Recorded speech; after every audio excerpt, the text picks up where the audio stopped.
Fellner live. Worüber Österreich heute spricht, was unser Land bewegt. Fellner. Unabhängig, unparteiisch und wirklich kritisch. Fellner live.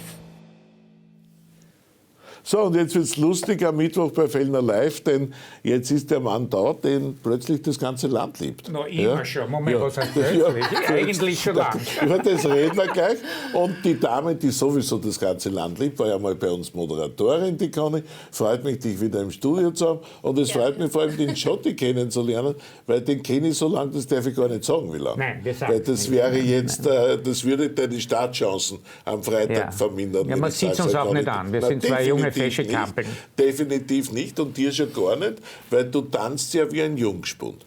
Jetzt habe ich doch viele, viele Jahre mit dir zu tun gehabt, immer als Regisseur, ja, Piaf, Elvis, du hast diese legendären Dinge im Schauspielhaus gemacht, dann viele, viele Jahre warst du der Mr. Volkstheater schlechthin, Bertolt Brecht inszeniert und was ich was für politische Stücke. Und jetzt kommt dieser politische Mensch Schottenberg, den ich eigentlich noch als politischen Menschen kenne, und tanzt plötzlich da den Kasperl runter. Wie muss man sich das erklären? Was hat dich geritten, bei Dancing Stars anzutreten? Na, sehr einfach. Ich bin für Träume, Geschichten, Fantasien immer schon zuständig gewesen. Und das war einer meiner unerfüllten Träume. Echt? Ja, nämlich mich zu bewegen, mich zur Musik zu bewegen, loszulassen und mich in eine andere Sphäre zu heben. Und das finde ich toll, das ist großartig. Und dass ich diese Gelegenheit im hohen Alter bekommen darf, ist doch toll und das kann man doch nur ausnützen. Jetzt warst du ja auch Schauspieler, aber ich kann mich nicht erinnern, dass du je getanzt hast, Nein, oder? Hast du als Schauspieler je getanzt? Nie.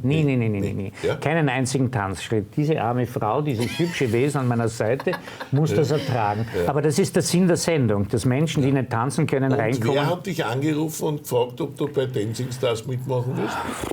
Ich weiß nicht, in der Redaktion ist man draufgekommen, offensichtlich, also Andrea Heinrich mit Namen.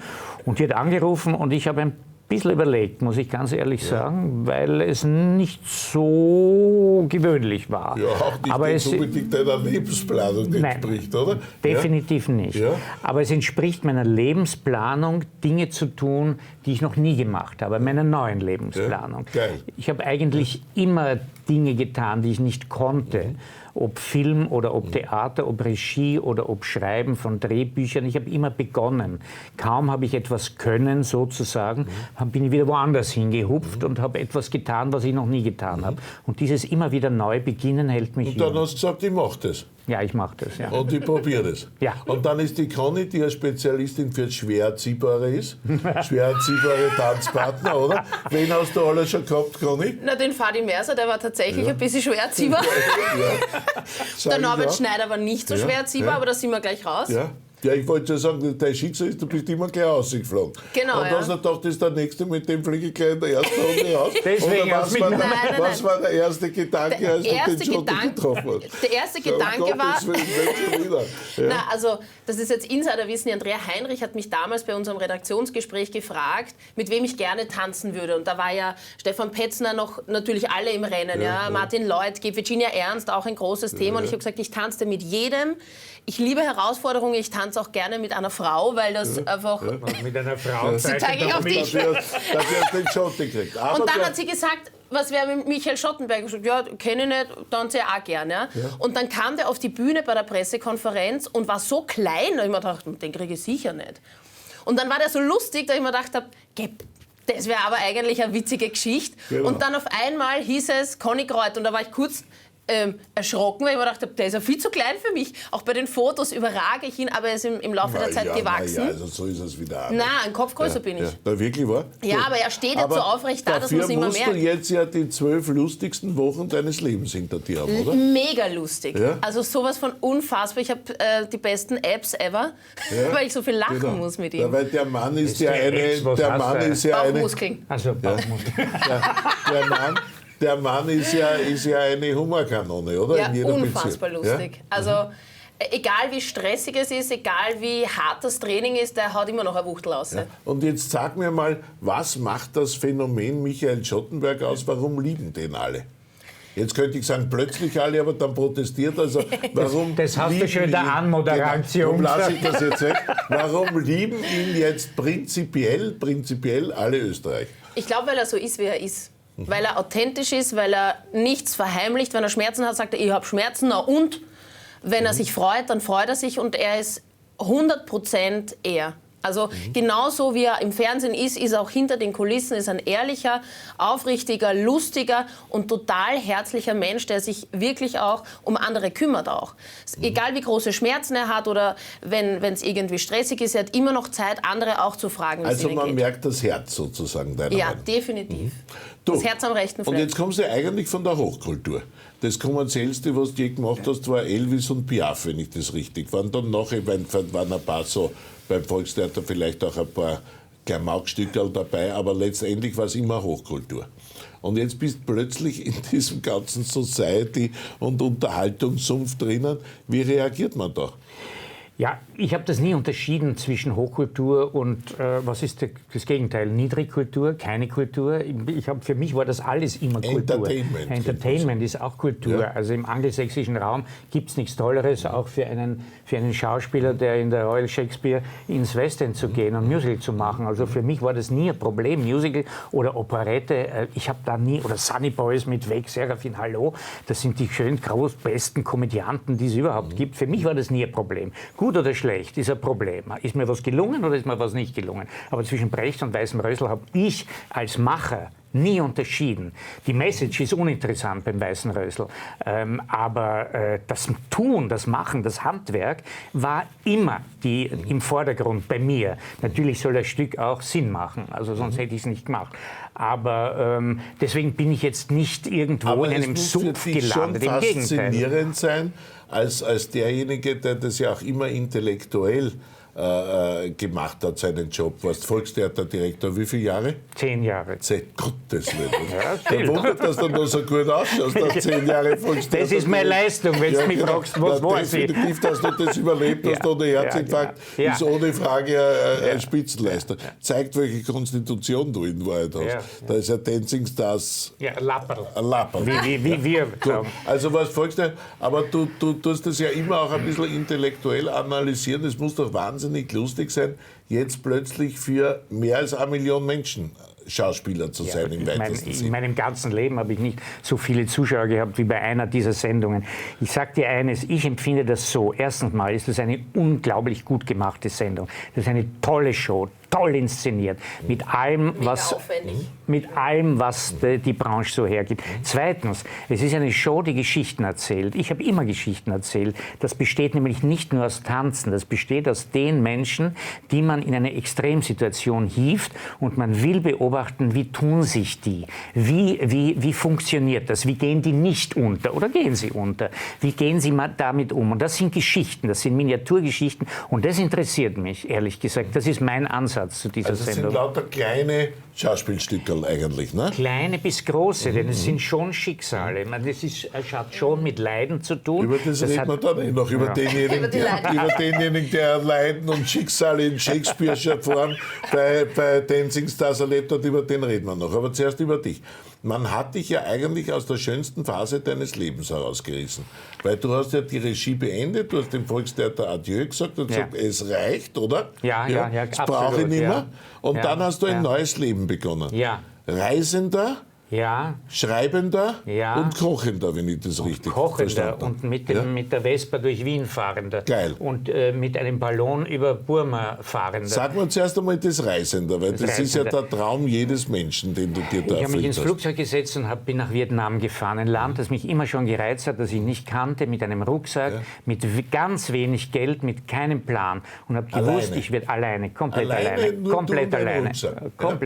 Ja. Und ich habe geschrieben und habe mein Leben eigentlich dort quasi wie neu begonnen, wie neu gemischt. Ich habe mich in einen Park gesetzt oder auf die Straße gesetzt, habe mit Leuten gesprochen, nicht auf Vietnamesisch, nicht auf Englisch, auf Deutsch. Und die haben mir auf Vietnamesisch geantwortet. Und ich habe angefangen, mit Menschen zu kommunizieren, wenn ich schon lange kennen und bist würde. von Hanoi Und bin hinunter Hanoi, Saigon, über die ganze getrippt Küste, mit einem Auto, mit dem Motorrad ins Fuß? Wurscht, mit allem, Mit so, allem, so wie die Ja, Einheimischen. verstehe. Und haben mich treiben lassen. Ja. Und bis runtergekommen nach Phuoc, das ist eine Insel ganz im Süden Vietnams, und habe über diese 6 Wochen geschrieben. Ein Buch, das war eigentlich ein Tagebuch für meine Freundin gedacht. Ich habe ihr das mitgebracht, habe ihr vorgelesen, jeden Tag am Abend ein Kapitel, und wir haben uns lieb gehabt und alles war gut. Ein Jahr später kommt die Brigitte Sinnhuber vom Amalthea Verlag und sagt, ich möchte unbedingt eine Biografie von dir. Und ich habe gesagt, das kann ich dir nicht liefern, aber ich kann dir 3 Reisebücher liefern, wir machen eine Serie. Ab nun ist Amalthea auch für Reisen zuständig, das hat sie gemacht. Und das heißt, wer jetzt wirklich den Michi Schottenberg gern hat, der geht in eine Buchhandlung, Thalia zum Beispiel empfehlenswert, und holt sich von dir ein Reisebuch. 2 Da sogar. gibt es ein Vietnam-Reisebuch, ja, also man könnte auch 2 sich schon holen, und das 3. ist offenbar in the Works, wenn ich kommt das richtig... jetzt im Juni raus. Also es gibt ein Vietnam-Reisebuch, das erzählt, wie du also vom Norden Vietnams bis Ja. auf den südlichsten Spitz gewandert bist. Ja, genau. Es Durchs erzählt neue, aber nach wie vor alte Vietnam.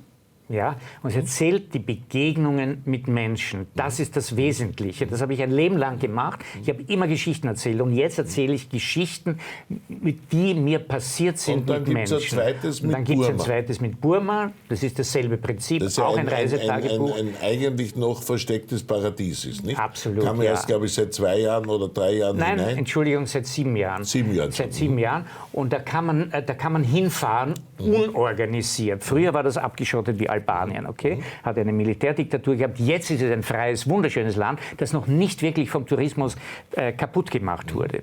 Und auch das habe ich ganz basic mit Dingen. Inzwischen war ich aber auch in Indien auch schon. Das Buch kommt nächstes Jahr. Das 3. Buch Und ist das über 3. Indien. Buch, nein, das ist das 4.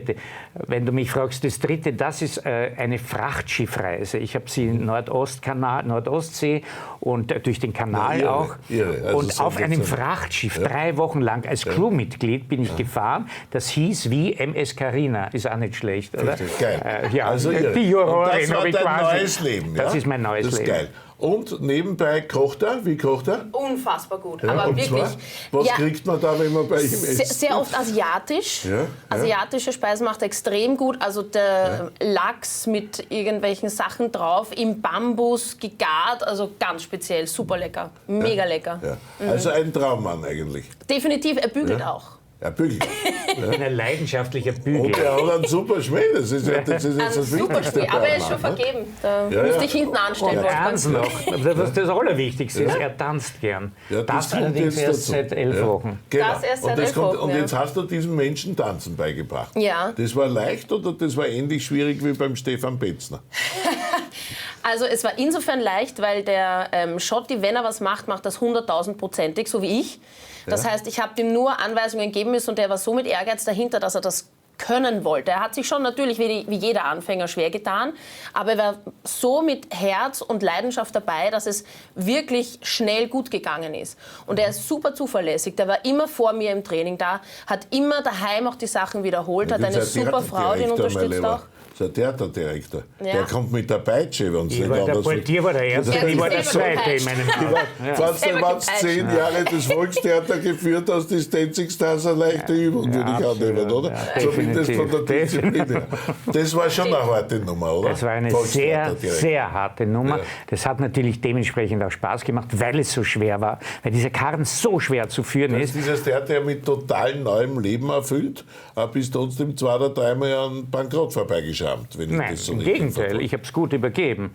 Aber ich du hab's hast mit, das fast den Bankrott übernommen oder so irgendwie, oder wie war das genau? also lass mal das. Aber es war eine schwierig. schwierige Aber Zeit. Aber ich es war hab's- eine ich hab's wunderschöne Zeit, raufgebracht. weil du Es war eine hast tolle im jeder träumt noch immer von der Schottenberg-Zeit im Volkstheater. Naja, es war Erotik drin, es war Sex drin, es waren tolle Stücke drin, es war von Brecht über Nestor, über Raimund. Ich habe halt das Publikum ernst genommen. Ich glaube, das muss man auch als Theaterdirektor. Macht der Föttinger auch, hat die Bergmann auch gemacht. Man muss doch auch hören, ein bisschen, was wollen Menschen sehen. Ich meine, die zahlen unsere Karte im Vorhinein, haben keine Ahnung, was sie bekommen. Und dann darf man sie nicht enttäuschen. Wenn man sie 3-mal enttäuscht, kommen die nicht mehr, das ist doch klar. Und jetzt ist es doch normalerweise so, ein Theaterdirektor und insbesondere ein Regisseur, siehe Beimann, siehe viele andere berühmte Namen, der ist so lange Regisseur, bis er umfällt. Ja, Meistens auf der Bühne. Meistens auf der Bühne. Ja? Ich wollte halt gehen, bevor es mir schlecht geht. Ich habe ehrlich gesagt, das war schon mein Ziel, dass ich gesund aus diesem, aber nicht jetzt aus diesem Theater, sondern aus diesem Beruf rausgehe. Ich war 45 Jahre, habe ich mich bemüht. Wie viel? 45 Jahre war ich in diesem Beruf. Fast wie der Elton John, der hat 50 Grad gehabt. Ja, dem sieht man es aber auch an. Elton John des Theaters irgendwie. Ja? Der Elton John ist über 90, Entschuldigung. Nein, der ist nicht über 90. Aber es sieht so aus. Ja, es sieht so aus vielleicht. Gut, ja. Gut, also 45 Jahre hast du Theater gemacht. Bist du narrisch? Ja, bist du narrisch. Ja. Und ich bin gesund und das wollte ich genießen. Ich wollte einfach ein freieres Leben. Inzwischen arbeite ich eigentlich mehr als noch, aber das geht ja jedem so, der aufhört, weil er beginnt ja neu.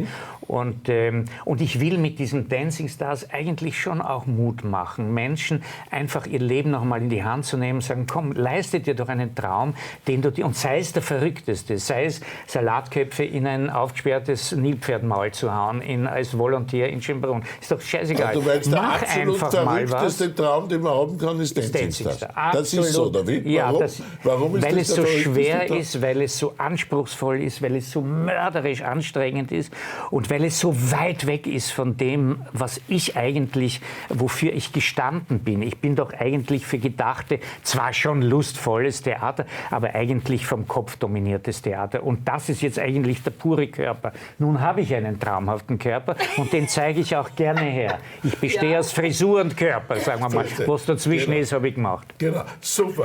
Wunderbar formuliert, Schotti. Also das bringt dann schon jetzt gleich wieder alle Stimmen, die man nur haben kann. Aber darüber reden wir gleich. Wir gehen in eine kurze Werbepause und dann müssen wir über das reden, was wirklich zählt, nämlich der nächste Freitag. Und die Frage, wird der Michael Schottenberg Ihr Dancing Star? Wir sind gleich wieder da.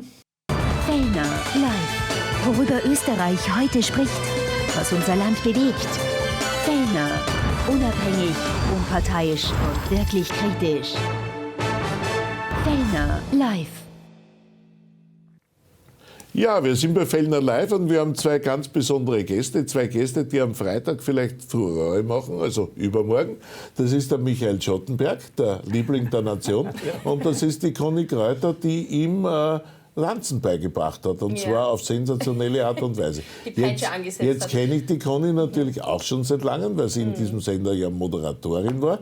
Und weil sie hat ein großes Ziel immer gehabt, einmal Dancing Stars gewinnen. Das war ja deine große Vision, oder? Das stimmt, weil bis jetzt hattest du ja meistens so geniale Tänzer, dass du in der ersten Runde oder in der zweiten oder spätestens in der dritten Runde rausgeflogen bist. Vier Runden überstanden. Es war immer so gut, wie du dann noch Moderatorin warst und gesagt, ich kann noch Dancing Stars machen, es dauert eh nicht lang, weil in der zweiten Runde bin ich eh wieder da. Ja? Stimmt leider, ja. Genau so was. Aber jetzt könnte dein Traum am Freitag Wirklichkeit werden, das stimmt, denn es sind nur noch 3 über. Einer von den 3 wird Dancing Stars und er ist der einzige Mann. Das gibt ihm natürlich gewisse Voting-Vorteile. Das stimmt, Wie siehst du das? Ja. Siehst du ihn als Favorit? Favorit kann ich nicht sagen. Ich weiß nur, dass er wahnsinnig hart arbeitet, weil erstens einmal sitzen älteren Menschen diese 11 Wochen noch einmal mehr in den Knochen. Wir haben keine Pause gehabt. Seit 18. Februar, selbst in der Osterwoche, haben wir trainiert. Und er hat das Herz am rechten Fleck. Und ich glaube, dass wir so viel Freude haben am Tanzen und so sehr dieses gute Performen auch im Vordergrund stellen, dass der Sieg dann hoffentlich einfach dazukommt. Aber wir konzentrieren uns auf die Performance, das tatsächlich. Was kommt jetzt alles am Freitag? Was wird man da sehen? Den schnellsten aller lateinamerikanische Tänze zum Drüberstreuen, einen Jive. Jive, das ist der anspruchsvollste. Konditionell. Dann Contemporary, zeitgenössischer Tanz, wo wir ohne Schuhe tanzen, wo das wirklich sehr abstrakt ist, in die Ballettrichtung geht, auch jazzig und so ist. Und dann unser Showtanz, Rocky Horror Picture Show, weil das hat der Schotti damals zuerst nach Österreich gebracht. Ja, das warst du auch Regie. Was du alles am Kerbholz beziehungsweise in deiner Biografie hast. Also jetzt musst du natürlich für den Amalthea Verlag schon die Biografie schreiben. Jetzt ist sie fällig. Ja, ich schreibe sie ja eigentlich in meinem Reisebücher. Ja, aber jetzt ist sie eigentlich geht auch sehr um mich. Ich meine, jetzt wäre eigentlich eine witzige Schottenberg-Biografie Biografie schon fällig. Ich könnte da einige Details beisteuern. Aber das lassen wir lieber beiseite. Du, Schotti, ist es für dich was wirklich geil wäre, Sieger bei Dancing Stars, oder ist es nicht wichtig in deinem Leben? Mit Sternen kennt er sich ja aus. Ist der Weg wichtiger oder ist das Ziel wichtiger? Ja, natürlich der Weg. Aber der Weg ist immer wichtiger, weil den geht man ja, das Ziel ist ja dann punktuell. Aber ich habe nichts dagegen. Naja, ich sage, wie es ist. Ja? Du hast nichts dagegen, ich würde es annehmen, aber es ist jetzt nicht, ich würde mich sehr, sehr freuen und ich würde mich vor allem für die Conny freuen, weil die braucht das wirklich. Ja, ist so. Habe ich ja vorher geschrieben. Du weißt, was Frauen brauchen. Die Frau hat bereits einen Komplex, muss man dazu sagen, den du ja jetzt wegoperierst. Den haben wir jetzt weg. Genau. Ja. Also ich würde mich für sie wahnsinnig freuen und für mich auch. Was das wirklich Schwierige ist für mich, und das sage ich, ist ein Sieg über mich, insofern, aber den habe ich schon, die Koordination zwischen diesen hässlichen Beinen und zwischen meinem inzwischen auch schon nachlassenden Gehirn ist mörderisch schwer. Du weißt es, du bist Jugendmeister gewesen, glaube ich, in deiner Gewichtsklasse. Ja. Du weißt, wie schwer das ist. War ich noch Fliegengewicht. Du weißt, wie schwer das ist. Ja. Und das überhaupt einmal sich zu trauen und ein bisschen zu schaffen, ist eigentlich schon ein Gewinn. Sage ich ganz ehrlich. Du, jetzt ist dir ja der schwierigste Gegner abhanden gekommen. Der Stefan Petzner, der sich so gefreut hat aufs Finale. Ja. Jetzt würde mich du als das Zuckerkoscherl dieser Dancing Star Serie, wie siehst du denn den Stefan Petzner? Wie hast du den beobachtet? Das muss ja für dich eine fast Shakespeare'sche Inszenierung gewesen sein, oder? Das ist schon seltsam, genau. Er hat ja selber gewusst, dass er eigentlich jetzt nicht der begabteste aller Tänzer ist, aber um das geht es ja in dieser Show auch nicht wirklich. Es geht darum, wie schlägt sich, also im weitesten Sinn, wie tut sich ein Mensch, der eigentlich nicht dafür geboren ist, aber der doch weiterkommen will. Wie macht er das? Na, das macht er entweder mit Charme oder mit Witz oder einfach mit so einer bubenhaften Schlagsigkeit oder was. Oder Petzner hat es halt auf seine Art gemacht und hat Menschen bewegt. Das ist doch was, oder? Du bewegst Österreich und er hat dich bewegt, oder? Auf eine Art hat er doch Menschen bewegt. Ja. Und nicht mit dem Tanzen, aber das ist ja wurscht eigentlich. Wir haben uns einfach gedacht, er wird der Gaudi. Und so war es ja dann auch letztendlich. Er ist ein Gaudi. Und jetzt sage ich dir was, wirklich was Berührendes. Wir haben jetzt überhaupt keine Überschneidungen in unserem Leben, aber das ist ja wurscht. Man trifft aufeinander, ist plötzlich im selben Boot und muss miteinander und kann oder kann nicht. Und bei der letzten Sendung, er war so bewegt und so emotional, so aufgewühlt.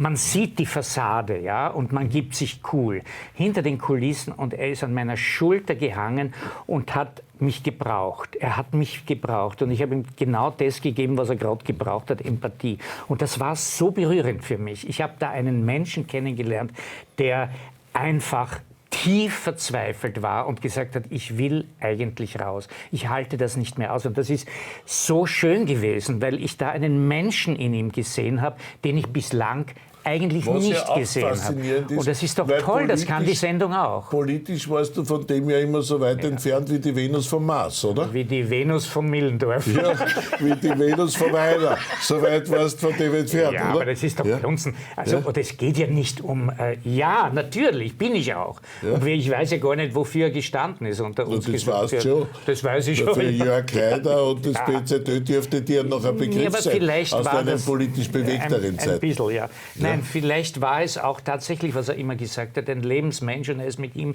gegangen einfach, so wie man mit einem Menschen ganz eng ist und ihn liebt. Das ist doch nichts Schlimmes. Okay, dass er ihn, das ist aber seine Sache. Aber in Wahrheit hat er da jetzt am Schluss leid getan. Er hat mir sehr, sehr leid getan. Sehr, sehr leid getan. Und ich habe einen Menschen gesehen, und das hat jetzt mit Politik gar nichts zu tun gehabt. Weil da ist er nicht der Proponent einer politischen Richtung, und das fand ich berührend, und das kann die Sendung auch. Und haben die den wirklich gemobbt? Hat denn die Jury gemobbt? Oder hättest du das mit Humor weggesteckt? Ja, ich meine, dem ist das ja wirklich nahegegangen. Ich muss schon eins sagen, es ist natürlich, wenn man dort steht und weiß, es schauen 1 Million Menschen zu und man hat sich eine Woche lang angestrengt und geschwitzt und blutet, und der war so nervös, der hat ja am ganzen Körper gescheppert, bevor er da rausgegangen ist. Das war ja irre. Ich habe nie einen Menschen so scheppern gesehen. Und dann stellt man sich zur Jury hin, ja, und die sind so stark kritisch was sie bei jedem sind, ja? Bei ihm natürlich auch, dann fasst man das auch anders aus. Und ich weiß noch damals, wie der Fadi die Kritik von Ballasch bekommen hat, der war komplett am Ende, weil man zeigt sich nackt als Promi, mehr oder weniger, im übertragenen Sinn. Und dann wird das so hingezeigt. Das ist total schwierig, das aufzufassen. Und ich habe ihn da schon verstanden. Ich glaube nicht, dass es ein Mobbing war. Sie haben tatsächlich das Tanzen bewertet. Aber für sich war das die beste Leistung, die er bringen konnte. Und für sich war es 100%. Und das haben sie halt nicht anerkennen können, weil die anderen einfach noch einmal so viel besser waren. Also auch dir tut er leid eigentlich.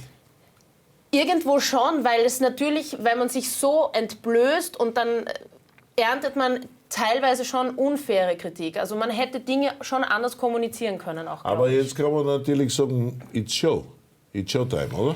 Ist Showtime. Die Show funktioniert. Sie Geora Show, sie Elvis, sie Piaf. Absolut, ja. Er hat ja Das gewusst, gehört halt worauf er dazu. sich einlässt. Es gehört dazu. So, Ja. Das sind die Spielregeln. Und hättest du das weggesteckt? Ich meine, bei dir ist es ja ganz anders. Dich lieben die ja. Also ich meine, bei der Frau Sarkisova ist es ja teilweise wirklich peinlich.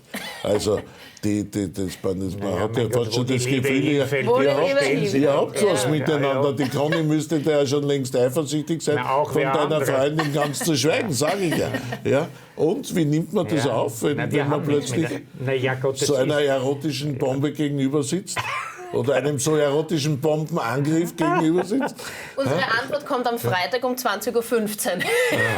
Gut, also, rechnest du damit, dass das gewinnst?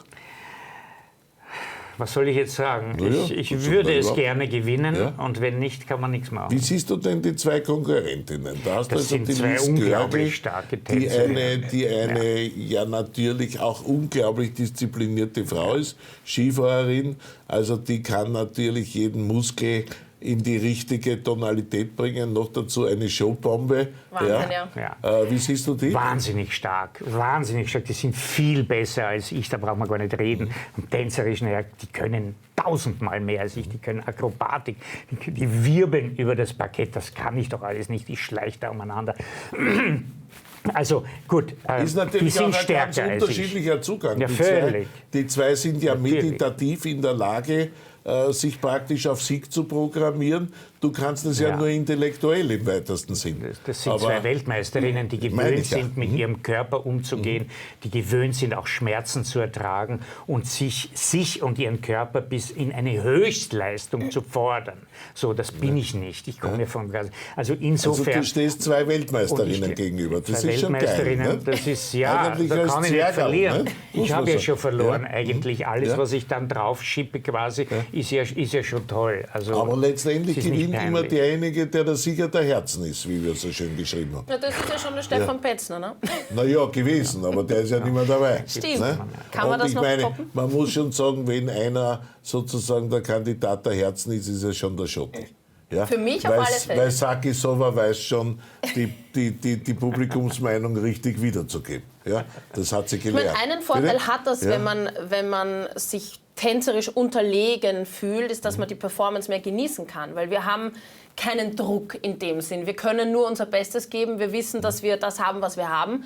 Und wir fokussieren uns darauf, dass wir es wirklich auch genießen können. Weil, was man nicht vergessen darf, wir trainieren seit 11 Wochen für einen Moment. Das sind 1,5 Minuten. Und die kommen auch nicht wieder, wie bei einer Theaterveranstaltung, wo du noch einmal ein bisschen üben kannst. Es sind 30, 40, 50 Vorstellungen, wie auch immer.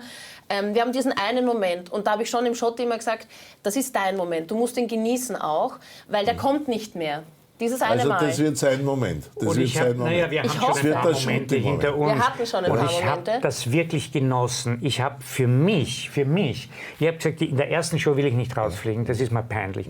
Aber dann, mein Gott, wenn es soweit ist, ich habe für mich gewonnen, ich habe mich das getraut, ich traue mich das hinaus, jede Woche und ich genieße es. Ich mache genau das, was sie mir sagt. Ich genieße es tatsächlich und ich bin überhaupt nicht nervös vor einer Sendung, überhaupt nicht. Ich will hinausgehen und bin glücklich, dass ich in einen Scheinwerfer gehen darf, Das heißt, ein tolles du Kostüm freust habe dich und wie- eine tolle Frau an meiner Du Seite. freust Das dich ist doch total herrlich. auf den kommenden Freitag. Ja, wahnsinnig. Und wenn es einen Sieg gibt, widmest du in der Conny, habe ich verstanden? Die kriegt den Stern, den Sieg, die Alles. kriegt mich, die kriegt alles. Was ich will, Dich mein auch. Vespa, alles kriegt meine Und Frisur. was passiert nachher, Schotti? Was ist nachher? Dann muss ich das Kinderbuch schreiben und ich muss ganz viel aufarbeiten. Und wo geht die nächste Reise hin, Schotti? Nach Mauerbach, glaube ich. und nach Mauerbach, ich meine, da geht es ja noch ein bisschen weiter hinter Mauerbach. Hast du irgendeinen Plan? Nein, ich habe keine große Keinen Plan. Nein, Also spontan. nach Dancing Stars beginnt das Leben neu. Ja. Gut. Das war Michael Schottenberg, meine Damen und Herren, nur damit Sie wissen, für wen Sie übermorgen voten müssen. Bei uns ein unglaublich sympathisches Interview. Danke, Schotti, dass du Zeit genommen hast in diesem Schlussdress. Danke, Conny. Danke Dir auch. vergönne ich es wirklich, weil ich weiß, was dir dran hängt. Nur, dass Sie wissen, wenn diese Frau gewinnt, dann spielen sich in der Vulkane ab, würde ich sagen. Wahnsinn, ich schwör's Vulkane. Ich will keine unanständigen Worte verwenden. Vulkane spielen sich ab. In dem Sinne bitte voten für die beiden am Freitag, wenn Sie dabei sind. Falls Sie Fellner live schauen wollen, am Freitag um 21 Uhr bin ich das Kontrastprogramm. In dem Sinne, schönen Abend und gute Nacht.